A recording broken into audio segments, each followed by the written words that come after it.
igreja que está em Apocalipse, no capítulo 3, a igreja de Laodiceia, uma igreja que estava confortavelmente vivendo a sua vida de forma indiferente. Então Deus chama a sua atenção e usa um termo: olha, porque tu não é frio e tu não é quente, tu é morno, eu vou te vomitar da minha boca. Bem assim mesmo que está escrito. Então essa foi uma terrível exortação para a igreja, onde eles confiavam mais na força do seu intelecto, na força do seu braço, na força das suas riquezas. Riqueza é muito bom, traz conforto, quem não quer? Quem é que quer voltar a andar de DKV fumegando? Ninguém quer, né? Todo mundo quer um carrinho novo. Ninguém quer voltar a morar numa casa de madeira, onde as frestas, os mosquitos e as baratas e toda espécie de inseto entram durante a noite. Você não quer morar numa casa assim de novo, né? Então eles melhoraram com Deus. Só que Deus começou a ficar de lado, eles começaram a confiar mais em Deus. Então Deus trouxe uma dura exortação para que eles voltassem a confiar em Deus. No último domingo nós também ouvimos acerca dos poços que os filisteus, eles entulharam os poços que Abraão cavou, e seu filho Jacó, Israel. Depois voltaram ali naquelas terras, a água estava ali. Não sei se você já foi para fora, tem poços que o pessoal tenta secar, põe entulho e ele continua com a água lá embaixo. Tinha os entulhos. Então nós vimos também os empecilhos, as barreiras que impedem o verdadeiro avivamento. O título de hoje nós vamos conversar a respeito da incredulidade. É claro que dentro de um senso comum, vocês já devem imaginar dentro da cabeça, dentro do seu raciocínio, que se incredulidade é o contrário de crer, então é uma coisa simples. Porém, não é tão simples assim como parece. A Bíblia, ela nos traz uma exortação dura também a respeito da incredulidade. Não é somente deixar de crer, e nós vamos ver isso nesta noite. Nós vamos conversar a respeito da incredulidade, que ela é uma grande barreira para o verdadeiro avivamento, o avivamento espiritual. Como nós vimos aqui, que a partir do início do século XX, onde lá no país de Gales, Deus inflamou aqueles homens, e aqueles homens pregavam a palavra, e é isso que acontece. O avivamento, como eu falei, não é produto de técnicas e retórica, que é muito bom, e são as técnicas humanas. Não, o avivamento, ele é produzido pela palavra de Deus, a palavra de Deus, que ela é viva. O autor dos Hebreus diz que ela é viva, ela é eficaz. Paulo vai dizer que vocês devem confiar na palavra. Testemunho é bonito, é belo, é uma consequência do Evangelho. Riqueza é bom, é belo, mas é uma consequência da obediência ao Deus da sua palavra. Mas isso não é o Evangelho, não é isso que transforma as pessoas. Educação transforma o intelecto, mas não resolve o problema do pecado. O problema do pecado só existe um que resolve: Jesus Cristo. Hebreus capítulo 3. Hebreus capítulo 3, a partir do versículo 7. Vamos lá, rapidamente. Eu tenho algumas coisas, umas folhinhas aqui para ler para os irmãos. Tem pouca coisa. Portanto, como diz o Espírito Santo, se ouvirdes hoje a sua voz, não endureçais o vosso coração, como na provação no dia da tentação no deserto, onde vossos pais me tentaram, me provaram e viram por 40 anos as minhas obras. Por isso me indignei contra esta geração e disse: estes sempre erram em seu coração e não conheceram os meus caminhos. Assim jurei na minha ira que não entrarão no meu repouso. Vede, irmãos, que nunca haja em qualquer de vós um coração mau e infiel para apartar do Deus vivo. Antes exortai-vos uns aos outros todos os dias, durante o tempo que se chama hoje, para que nenhum de vós se endureça pelo engano do pecado. Porque nos tornamos participantes de Cristo, se retivermos firmemente o princípio da nossa confiança até o fim. Enquanto se diz: se hoje ouvirdes a sua voz, não endureçais o vosso coração. Incredulidade. O que a incredulidade não é? Isso é interessante nós sabermos. Ela não é uma ignorância, não é uma ignorância da verdade. Incredulidade não é uma ignorância da verdade. Ignorância é a negação ou a ausência de conhecimento. Esta certamente não pode ser a incredulidade. Eu posso dizer que eu sou ignorante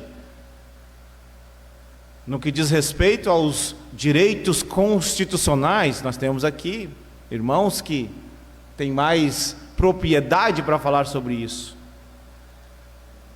Mas, afinal de contas, a Bíblia diz que não se trata de uma ignorância no intelecto. A incredulidade é um pecado tratado pela Bíblia como um pecado odioso, sendo que a ignorância pode ser uma consequência da incredulidade. A ignorância pode ser uma consequência da incredulidade. Podemos ser ignorantes em certas verdades, como consequências da rejeição de outras verdades. Mas essa ignorância não é incredulidade. Não pode ser um fenômeno do intelecto ou um ceticismo intelectual. Pode ser considerado um estado da mente que foi condicionado à incredulidade. A dúvida intelectual é muitas vezes o próprio resultado da incredulidade. Mas quando considerada como pecado, aí é que está o cerne. A Bíblia diz que ela é pecado. Quando considerada como pecado, nunca deveria ser confundida com infidelidade intelectual. São duas coisas completamente distintas. Não pode consistir em sentimentos ou emoções de incredulidade, dúvida ou oposição à verdade. Sabe, eu senti no coração, mas a Bíblia diz, através do profeta Jeremias, o coração do homem, ele é enganoso. Tem gente que diz assim, ó, se o teu coração não te condena, tudo bem, engano. Deus diz na sua palavra, o coração do homem é enganoso. Não pode consistir em sentimento ou emoção, dúvida ou oposição à verdade. Em outras palavras, a incredulidade, ela é considerada como um pecado e não pode ser um fenômeno da sensibilidade. Eu senti, porque sentimentos, eles são transitórios. Sim ou não? Você pode estar feliz agora porque você recebeu uma notícia, mas daqui a alguns minutos você pode chorar amargamente, você pode, por causa de uma outra notícia, você pode ficar uma pessoa azeda, terrível. E como tem gente assim? A gente costuma dizer que parece que levanta de manhã e chupa uma dúzia de limão. Se der bom dia para uma flor, a flor murcha. Terrível. O termo incredulidade é às vezes usado para expressar um estado do intelecto, em outras, da sensibilidade. Em algumas passagens bíblicas você pode até pensar sobre isso, mas é por isso que nós devemos interpretar toda a Escritura. Timóteo diz que toda a Escritura é divinamente inspirada. Nós não podemos pegar versículos e palavras soltas do seu contexto e criar doutrina. Não podemos fazer isso. Isso chama-se heresia. Eu querer sustentar algo a despeito do meu egoísmo e faço lá um ensinamento errôneo. Por vezes é usado para designar um estado de incredulidade intelectual, dúvida e desconfiança. Porém, quando neste sentido o caráter moral não é com razão a afirmação da mente. Não é.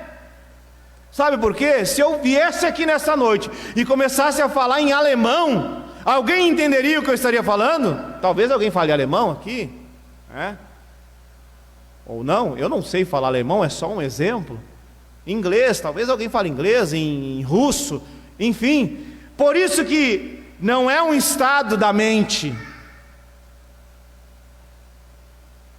Às vezes o termo expressa um mero sentimento de incredulidade a respeito da verdade. Ela duvida, mas não caracteriza o estado moral da mente, nem pode ser caracterizado como um fato involuntário.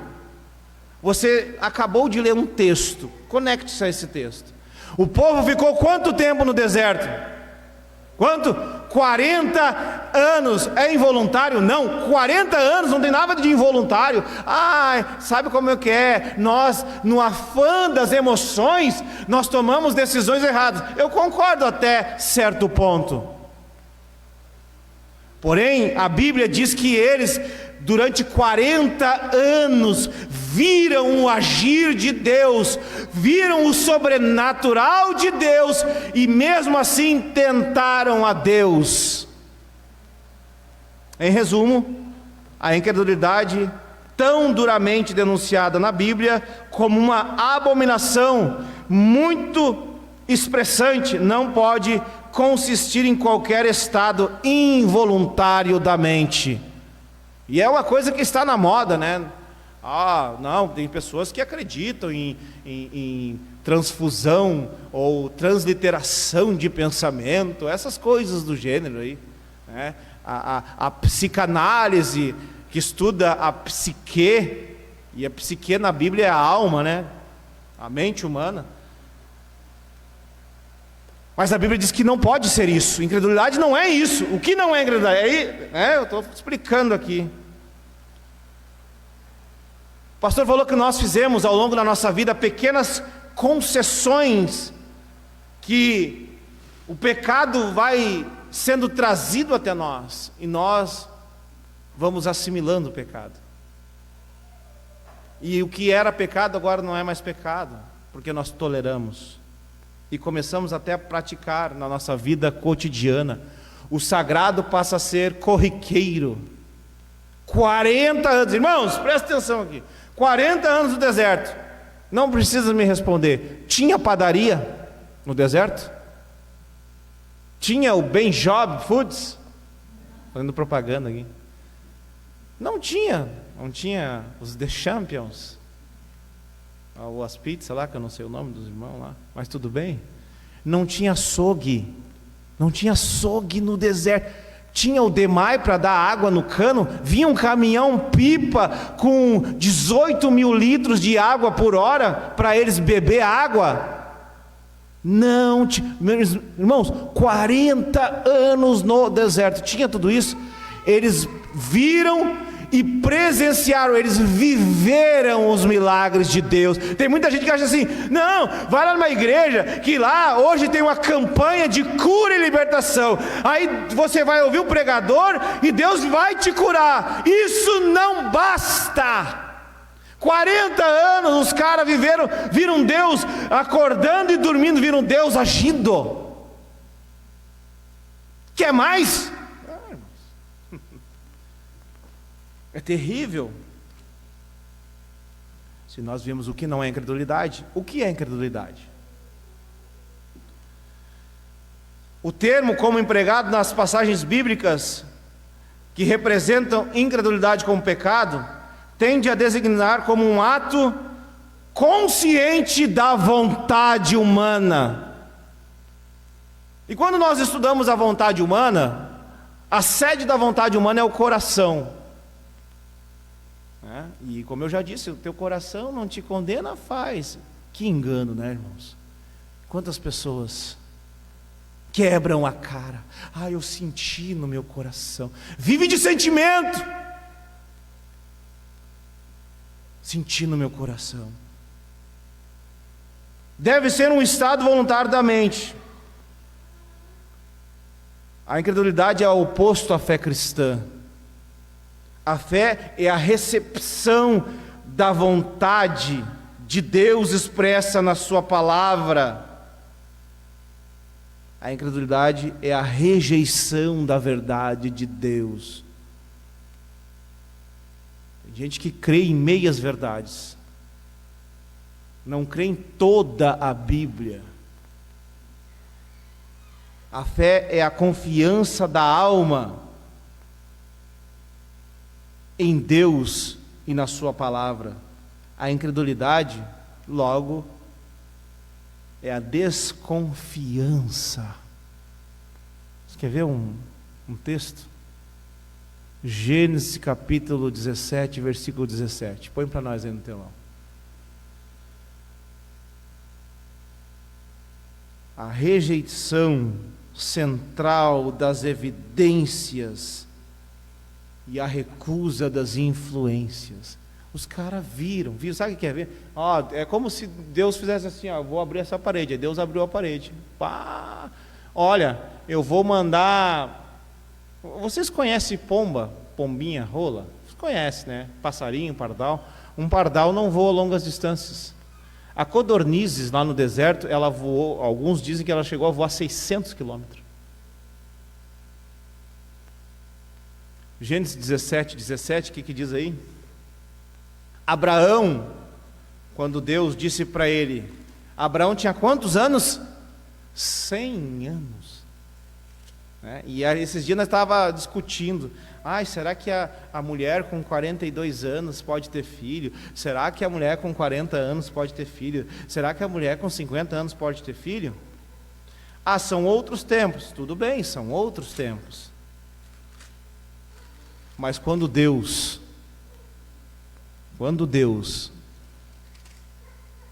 Ele é o responsável pela promessa, então caiu Abraão sobre o seu rosto e riu-se, e disse no seu coração: a um homem de 100 anos há de nascer um filho? E conceberá Sara, da idade de 90 anos? E disse Abraão a Deus: tomara que viva Ismael diante do teu rosto. E disse Deus: na verdade, Sara, tua mulher, te dará um filho, e chamarás o nome dele Isaque, e com ele estabelecerei o meu concerto perpétuo para sempre depois dele. Abraão duvidou. A palavra crer, na grande maioria dos textos bíblicos, está relacionado com confiança. Quem crê, confia. Na mesma palavra diz que o nosso coração, ele desconfia de Deus, desconfia do sagrado. Pelo fato de nós não queremos... Vocês viram o problemão que Abraão, não esperando a promessa, querendo dar uma forcinha para Deus, como o pastor falou aqui, Abraão quis dar uma força para Deus, e a gente às vezes é assim, né? Não, está demorando demais, eu vou dar uma força para Deus. Abraão, eu sou estéril. Sara era estéril. Vai lá e pega a tua serva, pega aqui a Agar e tem um filho com ela. Tem um problema até hoje. Vai lá. uma briga, uma disputa, que até hoje os caras estão se matando lá. O ceticismo intelectual ou incredulidade, onde a luz é oferecida, sempre implica a incredulidade da vontade no coração. Pois se a mente sabe ou supõe que a luz pode ser obtida em qualquer questão de dever e não faz relutância da vontade em saber o caminho do dever. É o que estava acontecendo com o povo. Deus é a fonte. Então, se Deus é a fonte, não tem problema nenhum, vou viver, tocar minha vidinha aqui, e Deus quer dar, porque Deus é soberano mesmo, Ele vai dar. A luz é rejeitada, a mente tem a luz na medida que sabe que mais é oferecido, mas essa luz oferecida, ela é rejeitada. Este é o pecado de incredulidade.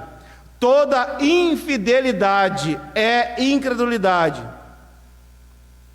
Nesse sentido, muitos desejam a luz, muitos querem a luz. E Paulo vai dizer isso em Romanos, que eles amaram mais as trevas do que a luz. Por quê? Porque a sua obra, as suas obras, as suas obscenidades, o seu jeitinho brasileiro, na luz ele aparece. A sua mentira, o seu engano, a sua dúvida.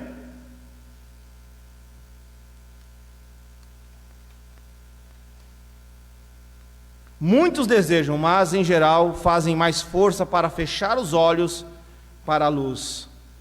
A incredulidade tem de ser um estado da vontade humana. E quando se fala em vontade, a Bíblia trata como volição. Frequentemente produz descrença mediante palavras, ações e expressões, que são as manifestações externas. Sabe? Os caras foram orar, Pedro estava com a sua sentença decretada, Pedro estava para morrer, está em Atos dos Apóstolos. E a igreja do primeiro século, que estava sendo morta, colocou-se a orar por Pedro. Olha que interessante. Quando o anjo desce lá no cárcere, liberta Pedro de forma extraordinária. O que acontece? Pedro vai lá na sua igreja, nos seus amigos, nos seus irmãos, vai lá dizer: olha aqui, estou aqui. Ele bate na porta, a menina vai até a porta e diz: ó, Pedro está aí. Não, Pedro está preso, Pedro vai morrer, você está louco. Essa guria está fora de si. Estavam orando, mas não estavam acreditando naquilo que estavam orando. É isso? A incredulidade faz isso. É um estado do mais profundo, mais eficiente, mais permanente da mente que a própria vontade. Paulo vai falar sobre isso no capítulo 7 de Romanos. Eu vejo nos meus membros, eu sei que a lei é boa, mas a minha natureza, ela é pecaminosa. Eu gostaria de ser diferente, mas e aí é que está o X da questão. Eu, nas minhas próprias forças, nos meus próprios métodos, na minha própria capacidade, com as minhas faculdades, eu não consigo. Mas graças a Deus, Cristo nos dá a vitória. É isso que ele fala: quem me livrará do corpo dessa condenação? Jesus Cristo, é Ele que liberta o homem. João 8,36: se pois e ouvireis a verdade, e a verdade vos libertará. Não é a sociologia que liberta o homem, não é a pedagogia, não são essas instruções. Se fossem assim, meus irmãos, não é as faculdades, não é o estudo. O estudo é bom aprender, é bom falar com pessoas educadas, pessoas que têm desenvoltura em diversos assuntos, é maravilhoso. Mas não é isso que liberta o homem. O problema do homem chama-se pecado. E para isso Deus enviou o seu Filho para morrer na cruz, para perdoar os nossos pecados. Não adianta fazer as vontades. Faça a vontade dos seus filhos. Quando ele for grande, ele vira as costas para você. Faça a vontade da sua mulher, ela pode virar as costas para você. Faça a vontade do seu patrão, ele pode te demitir. Mas quando nós entregamos a nossa vida para Jesus, porque nós recebemos o perdão dos nossos pecados, a Bíblia diz que nós temos a paz de Deus, que ela excede todo o entendimento e nos leva para próximo desse Deus. A percepção intelectual é uma condição da incredulidade no coração, pois o intelecto busca a evidência, sabe? É o racionalismo. Não, se a ciência não falar, né? Sabe, né, irmão? Nós temos a ciência aí ao nosso auxílio. E quando não tinha? Quanta gente foi? O apóstolo Paulo, na ilha de Malta, no Evangelho de Marcos, Marcos capítulo 16, Jesus vai dizer, olha, a respeito da falta de fé, da incredulidade, o pastor Leão me lembrou esse texto que eu não tinha citado. Se vocês comerem alguma coisa mortífera, não lhes fará mal. O apóstolo Paulo, depois do náufrago, eles vão dar numa ilha, e eles acendem uma fogueira, e logo o Paulo ele é picado por uma víbora, uma cobra, e a Bíblia diz que a cobra morre. Quanta gente em nome de Deus.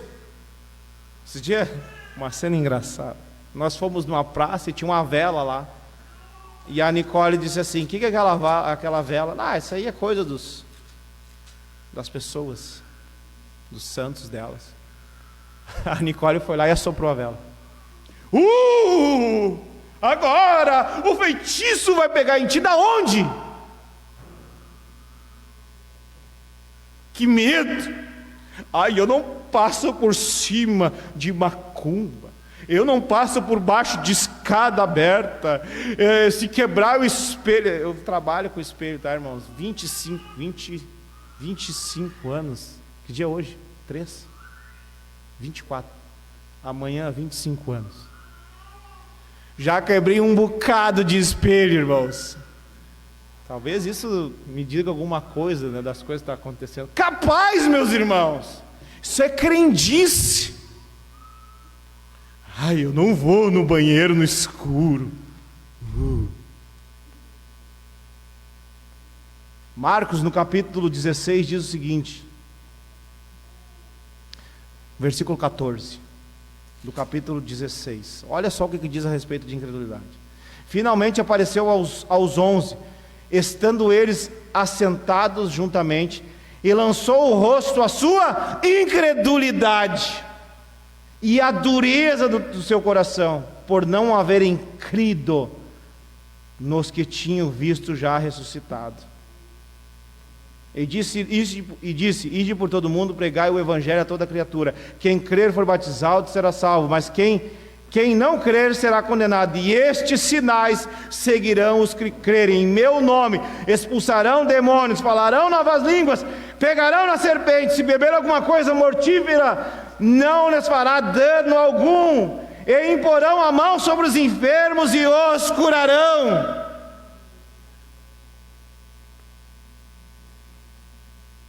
Nós precisamos de arrependimento, meus irmãos.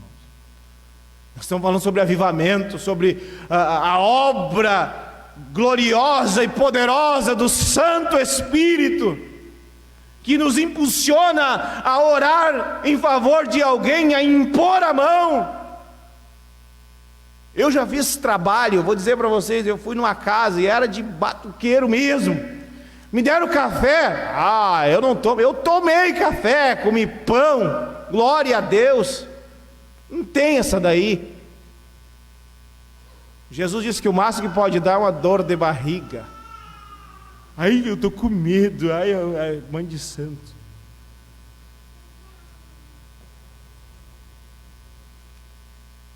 Uma vida em desobediência e profana é um resultado da incredulidade.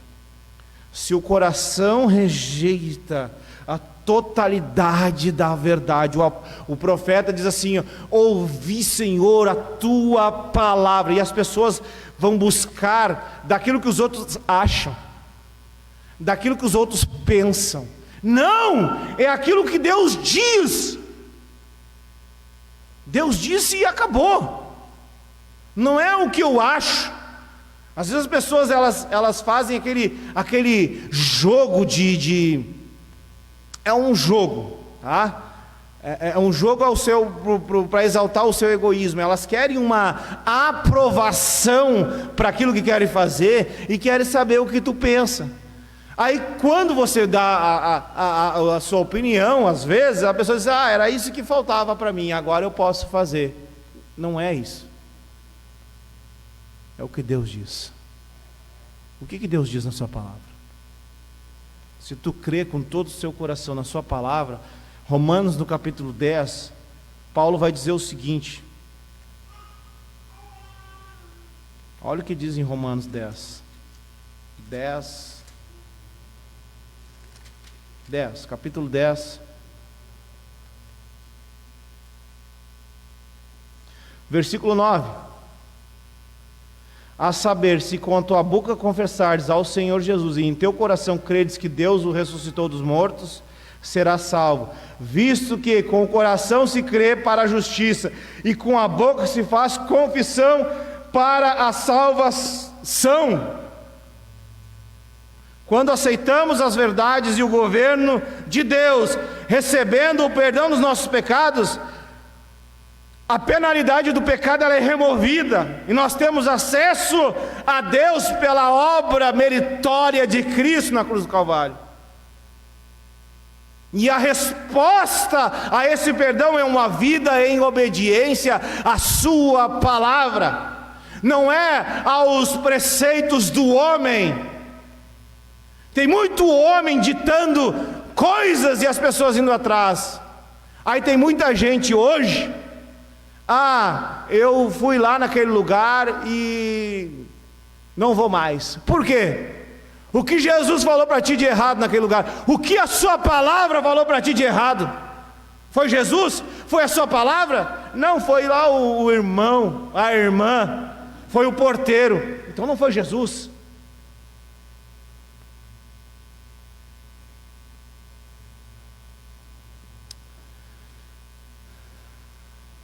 Nós precisamos dessa fidelidade no momento que se chama hoje. Nós vimos aqui, já vamos entrar nos últimos minutos.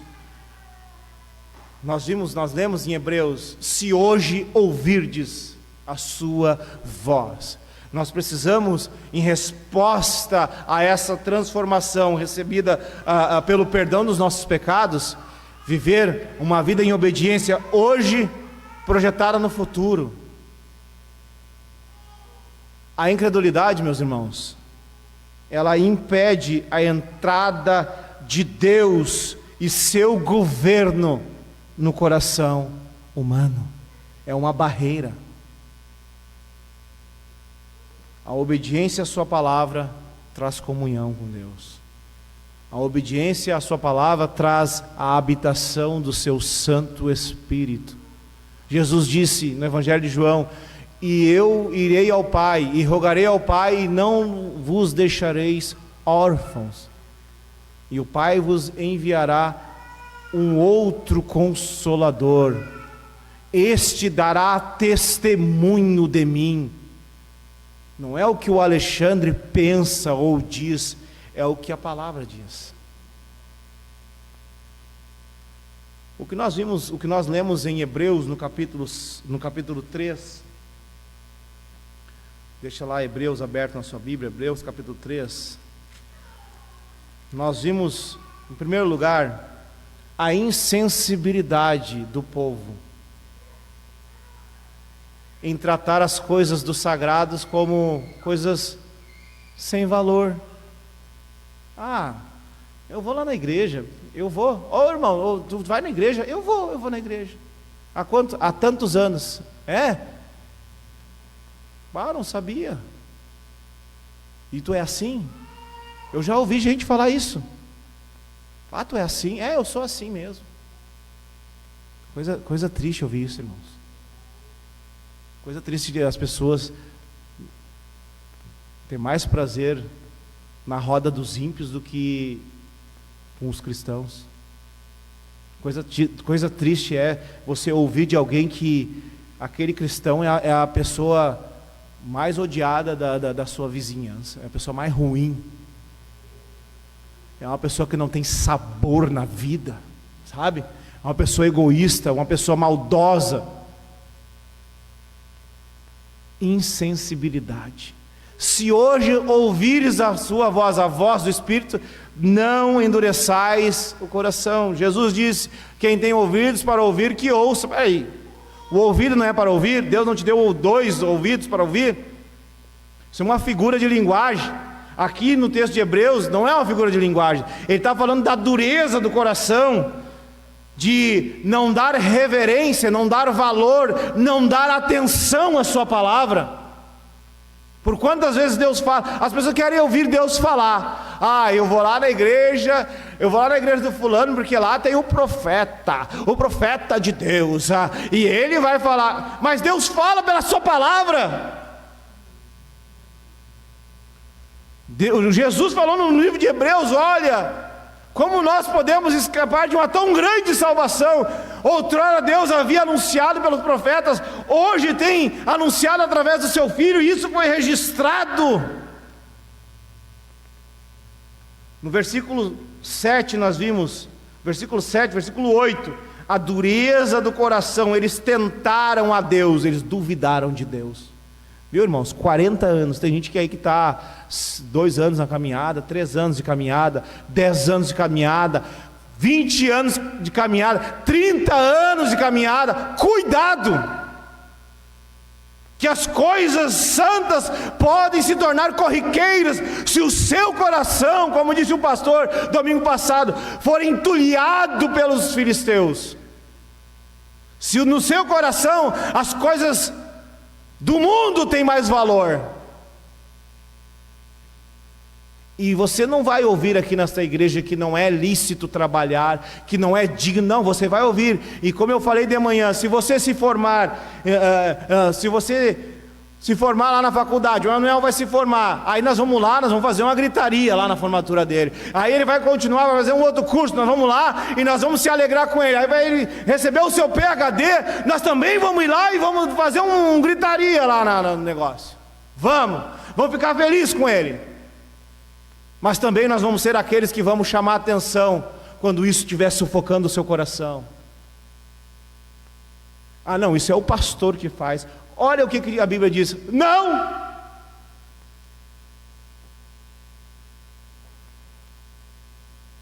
A Bíblia diz, olha ali, não é eu que estou dizendo.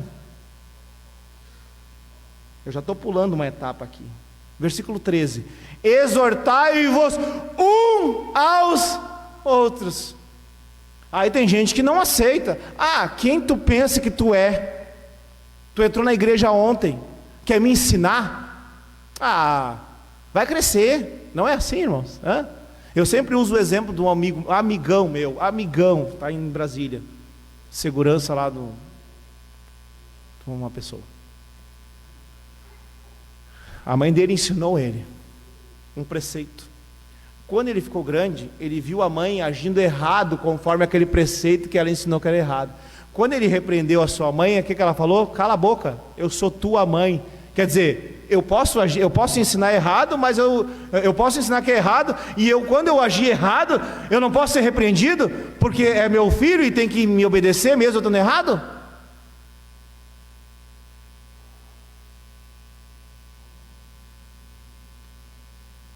Nós vimos aqui a insensibilidade, a dureza do coração, a dúvida.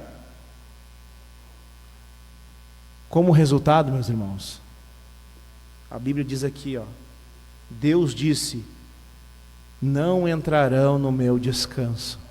Não, Deus é amor, aleluia, Deus é amor. Leia de novo aqui, por isso me indignei, versículo 10, olha o que Deus está dizendo.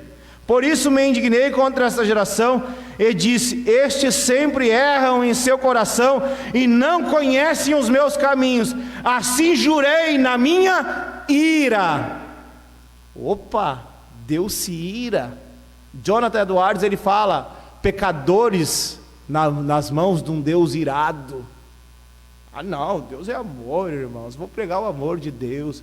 A ira de Deus é contra o pecado, irmãos, contra a incredulidade. Assim jurei, não entrarão no meu repouso. Para nós acabarmos aqui, vou pular aqui. O que nós podemos fazer para que esse mal não nos assole? Versículo 13 que eu estava antecipando: antes exortai-vos uns aos outros todos os dias, durante o tempo que se chama. Eu falei ontem, eu falei há 1 hora atrás, eu falei de novo. Eu estou toda hora falando. Você está cumprindo um preceito bíblico. Exortai-vos uns aos outros. E exortar não é xingar, não é ofender a pessoa. A palavra exortação, em alguns termos bíblicos, é ensinamento. Até tem um dos seus cognatos que diz o seguinte, que é tomar o menino pela mão e levar pelo caminho. Olha só. Assim como um pai faz com o filho que é pequeno, né? Quando está dando os primeiros passos. Não, filho, é assim, ó. Isso é exortar, isso é se importar. Não deixar o seu irmão morrer espiritualmente. Meu filho não vai por esse caminho. Minha filha não vai por esse caminho. Meu irmão não vai por esse caminho. Mas ele é tão bonito, ela é tão bonita, mas essa proposta de emprego é tão boa. E às vezes, meus irmãos, a gente quebra a cara. Não fique feliz com a desgraça alheia. Sabe? Eu até falei de manhã, não vou cantar um pedacinho daquela música. Até o Roberto Carlos tem umas músicas mais apaixonantes que aquela. Não vou cantar, mas parece que traz felicidade para as pessoas quando alguém se dá mal, né? Aconteceu isso. Eu vi só, bem feito, te rala, eu te aviso. Não é assim o nosso sentimento? É sim, não vem querer trovar. Às vezes a gente pensa assim, né, Lisandro? A Pri diz assim, não bota medida mais. Aí vai lá e botou medida mais. Aí queimou. Viu? Tá vendo? Busque a verdade na palavra de Deus. Conhecereis a verdade e a verdade. João 8,36. Se pois o Filho vos libertar, verdadeiramente sereis livres. O Espírito da verdade, como o pastor falou aqui, João capítulo 15, versículo 24, 25, 26, leia todo ele, diz que o Espírito da verdade testificará de toda a verdade e dará testemunho. E esse testemunho aqui é diferente dos sermieis as testemunhas, como Jesus fala em Atos. As testemunhas de Atos é aqueles que irão morrer por Jesus. O testemunho do Espírito aqui é aquele que vai trazer a lembrança, é aquele que vai convencer a obra de Cristo. Versículo 14. Ainda no versículo 13: exortai-vos uns aos outros para que o vosso coração não endureça pelo pecado. A gente fica cego pelo pecado. Quando Eva foi tentada, ela ficou cega pelo pecado. E muitas vezes a gente é assim, a gente quer agir no nosso entendimento. Não, vai dar certo, vai dar certo. Eu vou lá. Não, é comigo. Deixa para mim, eu sou Galderião, deixa comigo. Eu vou resolver. E não busca o consentimento de Deus, não busca a instrução de Deus. O povo em pleno deserto, parece até a música, né? A nuvem estava por perto, não tinha fome nem sede, mas Deus estava com eles. É a música diz isso. Mas eles tentaram a Deus, Eles pecaram contra o Senhor, eles duvidaram no seu coração. Meus irmãos, essa é coisa terrível.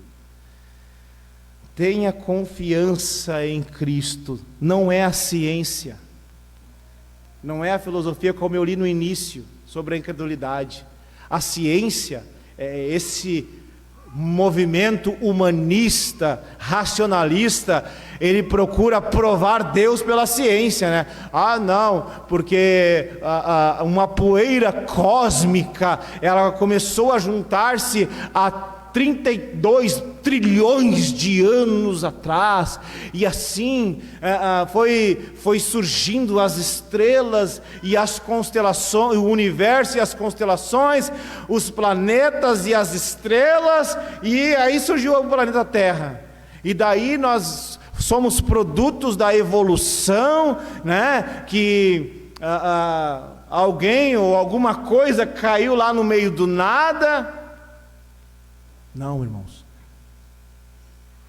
Busque a confiança na palavra de Deus.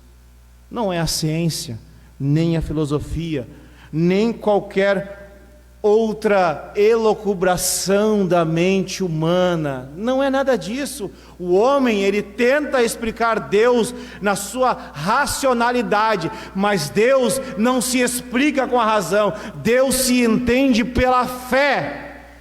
O autor aos Hebreus vai dizer que sem fé é impossível agradar a Deus, sem fé é impossível chegar diante de Deus, pois é necessário crer que Ele existe, e também que Ele é aquele que abençoa aqueles que nele creem dessa forma.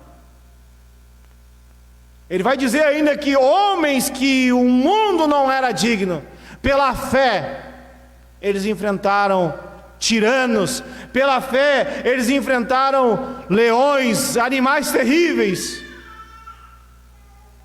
Às vezes a gente pensa, né? Mas ninguém me entende, meu filho está nas drogas, e a minha filha agora está assim, está assado, meu marido está na bebida. Irmãos, o autor aos Hebreus vai dizer o seguinte: ninguém é como Jesus, ninguém entende o ser humano como Jesus entende, ninguém ama como Jesus ama, ninguém perdoa como Jesus perdoa. Creia em seu coração. A Bíblia diz: se tu crer com o teu coração e com a tua boca tu confessar, então tu serás salvo. Confie em Deus. É difícil confiar em Deus? Claro que é difícil. É difícil porque o sistema, o imediatismo, a tecnologia, ela está fazendo cada vez mais nós ficar distante de Deus e acreditar nas coisas. Não esqueça que foi Deus quem criou todas as coisas. Não, a gente ouve muito isso, esse não tem mais jeito. Eu ouvia isso de um batuqueiro que mora lá perto de casa. Sabe o que aconteceu com o batuqueiro? Está lá na igreja dando glória a Deus.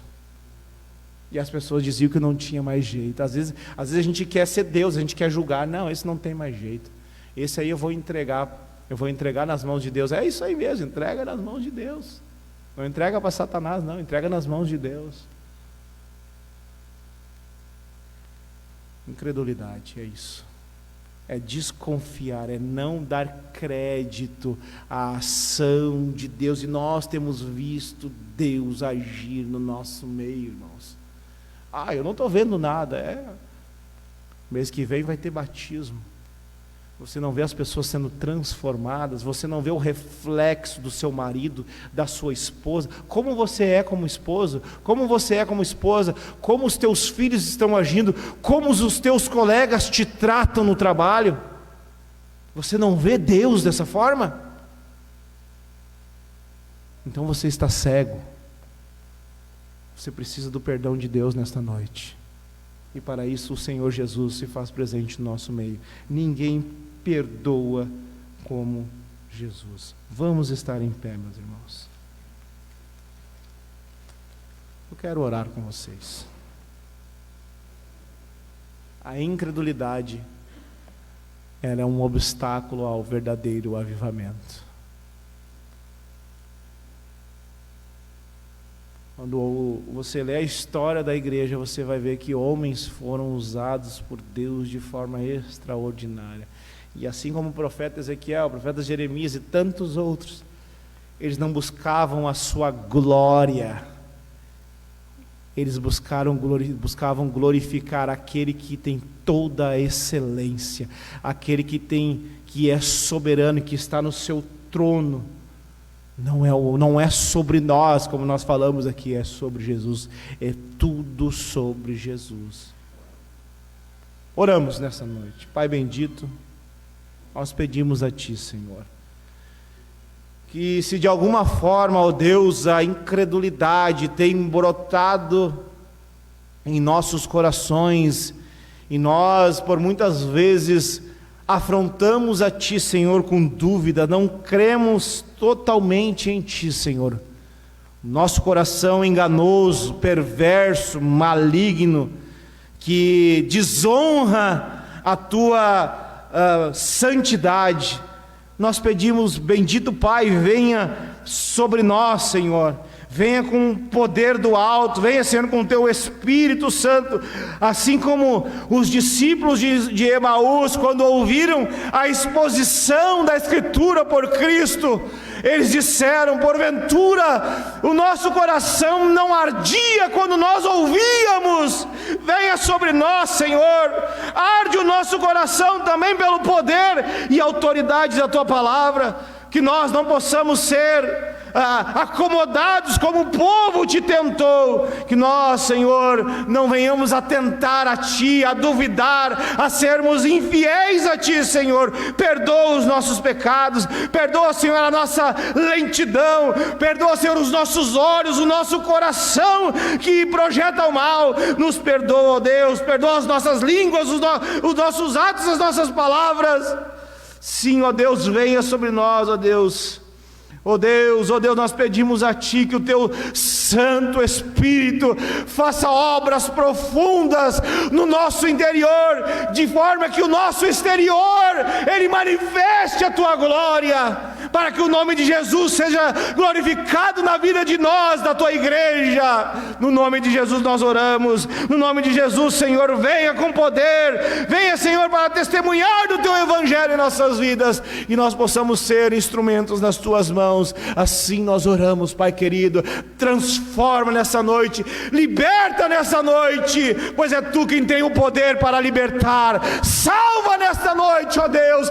Entra nos lares, entra, Senhor, nas casas que estão perturbadas, Senhor. Tu tem todo o poder, Pai querido. No nome de Jesus nós oramos, bendito seja o nome de Jesus Cristo nesta reunião. Muito obrigado, Pai, no nome de Jesus, amém e amém, aleluia.